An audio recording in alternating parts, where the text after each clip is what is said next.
주변 어려운 이웃들이 경기 침체로 어려움을 겪고 있습니다. 희망 2024 나눔 캠페인이 본격 시작된 가운데 경남 도민들의 관심이 절실합니다.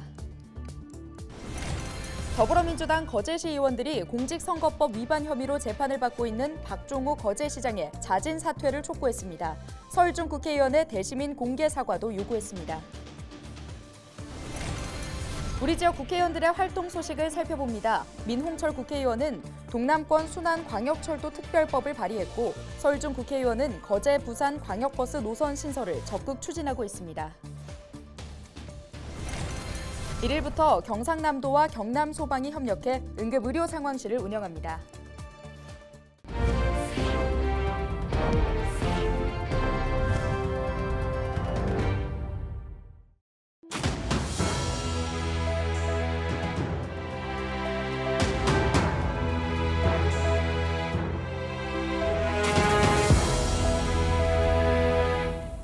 시청자 여러분 안녕하십니까? 헬로티비 경남뉴스입니다. 경기 침체와 고물가 등으로 어려움을 겪고 있는 요즘, 우리 주위에 소외된 이웃들은 더 힘든 겨울이 될 텐데요. 경남 도민 한 명당 3,050원이면 이 어려운 이웃을 위한 사랑을 전달할 수 있습니다. 전주현 기자의 보도입니다. 15년째 어려운 이웃을 위해 무료로 점심을 제공하는 급식소입니다. 11시 반부터 점심 식사가 시작되고 얼마 되지 않아 앉을 자리를 찾기 힘듭니다. 간단한 반찬에 따뜻한 국 한 그릇이지만 이곳을 찾는 어르신들에겐 소중한 한 끼입니다. 점심 한 끼라도 주는 게 얼마나 도움이 되는지 모른다. 우리한테 얼마나 반가운 좋은 일이지. 창원시 자원봉사회에서 운영하는 무료 급식소. 하루 평균 170여 명이 찾고 있지만 계속된 물가 상승으로 운영에 어려움을 겪고 있습니다. 그나마 쌀과 식료품 등 식재료 기부가 이어지고는 있지만 코로나19 이후 기부 자체가 절반 이상 줄었습니다. 코로나 끝나고 개인 기부가 거의 없어졌습니다.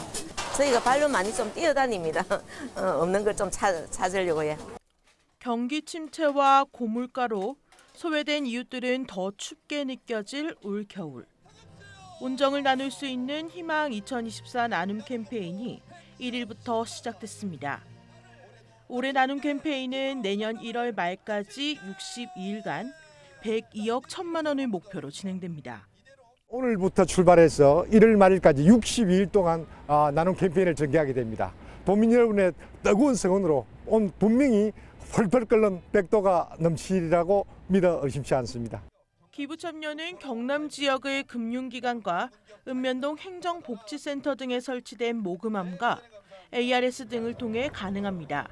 경남도민 한 명당 3,050원이면 사랑의 온도탑을 뜨겁게 달굴 수 있습니다. 헬로티비 뉴스 전주현입니다. 요즘 장 보러 나가면 비용을 얼마나 지출하십니까? 몇 개 담지도 않았는데 10만 원을 훌쩍 넘기는 경우가 부지기수인데요. 실제로 3개월 연속 물가가 상승했는데 특히 신선식품이나 외식비 등 생활 물가가 크게 오른 것으로 나타나 서민 경제에 부담을 주고 있습니다. 보도에 장혜원 기자입니다. 평일 오전에 한 마트. 매대 주변이 비교적 한산합니다. 장을 보러 온 소비자들은 물건을 들었다 놓기를 반복. 장바구니에는 반드시 사야 할 물품이나 할인이 적용된 물품들이 상당수입니다. 하다못해 귤을 사나 배 사나 엄청나게 몇 곱이 올라가지고 이게 그것이 좀 굉장히 망설여지고 부담스럽고 어떻게 보면 사는 입장에서 고통스럽죠. 전통시장도 상황은 비슷합니다. 값은 비슷해도 양이 줄어 장바구니가 더 가벼워졌다는 것을 실감할 수 있습니다. 이게 같은 600g이면 예전 같으면 어느 정도 4인 가족이 그래도 먹을 수 있었는데 조금 약간 부족하다. 실제로 올해 3분기 우리나라 소비자 물가 동향을 살펴봤더니 지난해 같은 기간보다 3.1% 올랐습니다. 지역별로 보면 서울이 3.7%로 가장 높았고 울산과 인천이 각각 3.4%와 3.3%로 뒤를 이었습니다. 품목별로 보면 사과와 담강 같은 제철 과일이 26.2%, 채소류 5.4%, 어패류 2.8% 상승한 것으로 나타났습니다. 주로 계절에 따라 가격 변동이 큰 신선식품의 상승폭이 컸는데 지난해보다 12% 오른 것으로 나타났습니다. 외식 물가도 큰 폭으로 상승하면서 서민들의 부담이 가중되고 있습니다. 외식 물가는 평균 5% 넘게 올랐고 전체 품목 36개 가운데 피자와 햄버거, 오리고기 순으로 나타났습니다. 치솟은 물가 때문에 덩달아 소비 심리도 위축되면서 지난 6월부터 회복세를 보였던 소비 심리가 9월부터 하락세로 돌아섰습니다. 전문가들은 내수 불안과 전쟁의 여파로 글로벌 경기 침체가 장기화되고 있는 상황에서 정부가 긴축 재정까지 예고해 내년 서민 경제도 낙관적으로 보기는 어려울 것으로 내다봤습니다. 이렇게 민간 부분이 좋지 않은 상태에서 국가마저 재정 주체를 이렇게 확장하지 않으면 정말 한국 경제는 더 안 좋을 것 같아요. 그래서 일단 당장의 정부 부분이라도 지출을 늘려서 좀 민간 부분의 어떤 불황 부분을 정부가 좀 이렇게 커버해야 되지 않을까 그런 생각이 듭니다. 한국은행에서도 내년 경제 성장률은 올해보다 낮고 물가는 더 상승할 것으로 내다본 만큼 당분간 서민 경제에도 먹구름이 드리울 전망입니다. 헬로티비 뉴스 장혜원입니다.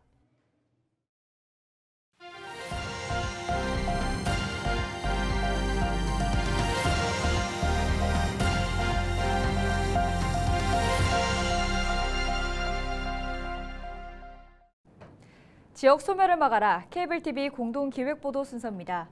동해 유일한 섬이자 전국에서 인구가 가장 적은 기초단체이기도 한 울릉군이 오는 2026년 공항시대를 엽니다. 울릉공항 개항에 따른 경제효과만 현재 1조 원이 넘을 전망인데 개항에 앞서 기반시설 확충 등이 제대로 이루어진다면 울릉은 한층 더 도약할 것으로 기대됩니다. HCN 공희철 기자가 보도합니다. 울릉군 사동리에 건설 중인 울릉공항이 2026년 상반기 개항을 목표로 순항 중입니다. 공항이 개항하면 현재 7시간 이상 소요되는 서울과 울릉의 거리가 1시간으로 단축됩니다. 연간 440억 원가량의 교통비용 절감 효과를 기대할 수 있습니다. 공항 시대에 맞춰 울릉군도 낙후 지역 균형 개발과 기업 투자에 나설 방침입니다. 1시간 내에 도착 가능한 수도권 지역에 버금가는 효과를 누리는 지역이 될 것입니다. 그리고 육지와의 접근성이 좋아짐에 따라서 외국인 관광객 유치 가능성도 기대할 수 있고 세계적인 관광지로서 핵심적인 역할을 수행할 것으로 기대됩니다. 바닷길에 이어 하늘길까지 더해지면 울릉을 찾는 관광객 수요는 더욱 늘어납니다. 울릉 관광객 100만 시대의 기반을 다지기 위해선 지속 가능한 관광산업 개발이 핵심 요소로 떠오릅니다. 지금 앞으로 울릉도가 필요한 부분은 지금 현재 당장 숙박시설이라든가 이런 인프라들도 갖춰져야 될 것이고 특히 이제 젊은 사람들이 많이 찾아올 수 있는 그런 젊은 문화 또 야간 문화라든가 이런 어떤 부분들도 이제 필요할 것 같고 늘어나는 관광객 수요에 맞게 의료 서비스 개선도 필수적입니다.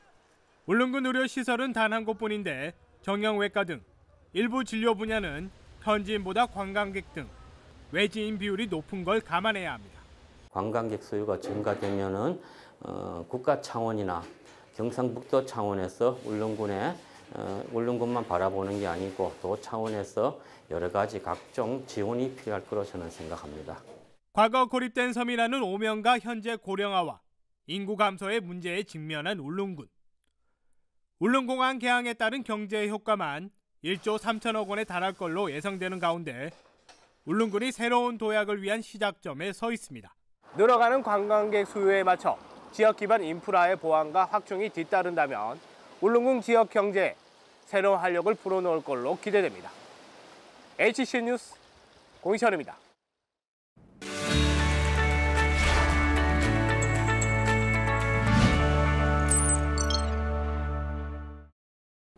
우리 지역 국회의원들의 활동 소식을 전해드리는 국회는 지금입니다.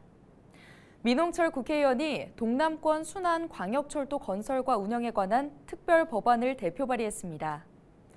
법안은 지역 균형 발전과 동남권 발전을 위한 교통 인프라 구축을 위해 발의됐으며 예비 타당성 조사를 면제하고 운영 비용을 국가가 부담하도록 하는 내용이 담겼습니다.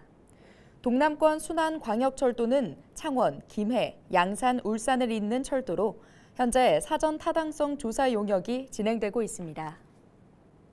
거제 부산으로 가는 광역버스인 일명 M버스 노선 신설이 추진됩니다. 서일중 국회의원은 현재 거제시가 노선 신설에 대한 수요조사 용역 중으로 이른 시일 내 마무리해 국토부에 결과를 제출한다고 설명했습니다. 국토부는 용역 결과를 바탕으로 광역버스 노선위원회 심의를 열어 노선을 확정합니다. 서 의원은 대중교통 확대를 위해 광역버스 노선의 조기 확정은 물론 거제 능포에서 부산 하단을 오가는 2001번 버스 노선 신설도 함께 추진한다고 밝혔습니다. 최영두 국회의원이 선발전 촉진법 개정안을 대표 발의했습니다. 개정안에는 개발 대상 섬의 일정 또는 전체 면적을 특별 개발 구역으로 지정하고 개발 절차와 규제를 간소화하는 내용을 담고 있습니다. 현행법상 섬지역은 용도지역이 관리, 농림, 자연 환경 보전으로만 지정돼 육지에 비해 개발 여건이 취약했습니다. 최 의원은 개정안이 통과되면 남해안 섬지역이 세계적인 관광 명소가 될 것이라고 강조했습니다. 강기훈 국회의원이 대표 발의한 민생 법안 9건이 국회 보건복지위원회를 통과했습니다. 이번에 통과한 법안은 저출산 문제 해결과 법의 사각지대에 놓였던 보육교사들의 처우 개선, 마약류 안전관리, 위생용품과 화장품의 안전과 불편 해소 등입니다. 강 의원은 국민보건복지 분야는 꼼꼼하게 챙겨야 하는 부분이라며 이번 개정안이 법제사법위원회와 본회의를 통과할 수 있도록 끝까지 노력하겠다고 전했습니다. 지금까지 우리 지역 국회의원들의 활동 소식을 전해드리는 국회는 지금이었습니다.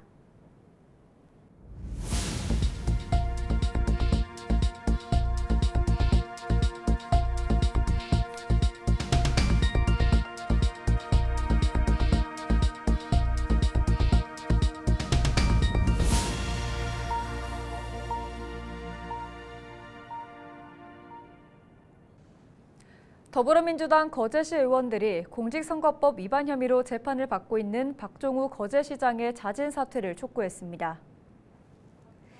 1일 거제시의회에서 기자회견을 연 민주당 거제시 의원들은 시장 배우자, 측근들, 지인들의 무더기 금품 선거는 대한민국 민주주의의 근간을 뒤흔드는 사안이라고 말했습니다. 그러면서 박 시장의 즉각 사퇴, 서일준 국회의원의 대시민 공개 사과와 입장 표명을 촉구하며 거제 시민과 함께 해당 사안을 엄중하고 강력하게 대응해 갈 것이라고 밝혔습니다.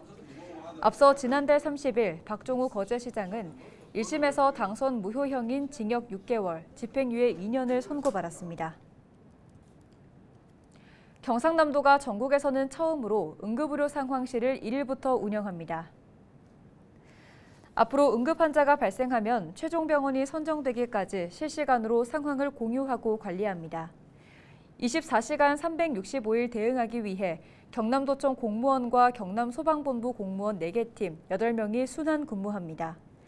경남도는 응급의료 상황실을 통해 골든타임 확보와 함께 환자별 적절한 의료기관 선정 등 상급 응급의료기관 가밀화 해소에도 기여할 것으로 기대하고 있습니다. 김해시가 제2청사를 개청하고 4일부터 본격 운영에 들어갑니다. 김해시 2청사는 연면적 6,000제곱미터 구축 규모로 시청 맞은편 기존 차량 등록 사업소 자리에 건립됐습니다. 새 청사에는 차량 등록 사업소와 상하수도 사업소, 도시통합운영센터 등이 들어섭니다. 김해시는 청사 건립 동안 임시청사를 이용하는 시민들의 불편이 컸다며 앞으로 새 청사에서 행정 서비스를 제공하겠다고 전했습니다. 제2청사 개청식은 22일 열릴 예정입니다. 서로를 포용하는 화합의 축제인 제10회 세계 크리스마스 문화축제가 오는 2일 김해에서 개막합니다. 이날 오후 5시 대형 크리스마스 트리 점등식을 시작으로 펼쳐지는 이번 축제는 내년 1월 10일까지 시민의종 광장에서 진행됩니다. 축제에서는 다양한 나라의 크리스마스 트리를 꾸며보고 이색적인 크리스마스 문화를 한 곳에서 즐길 수 있습니다.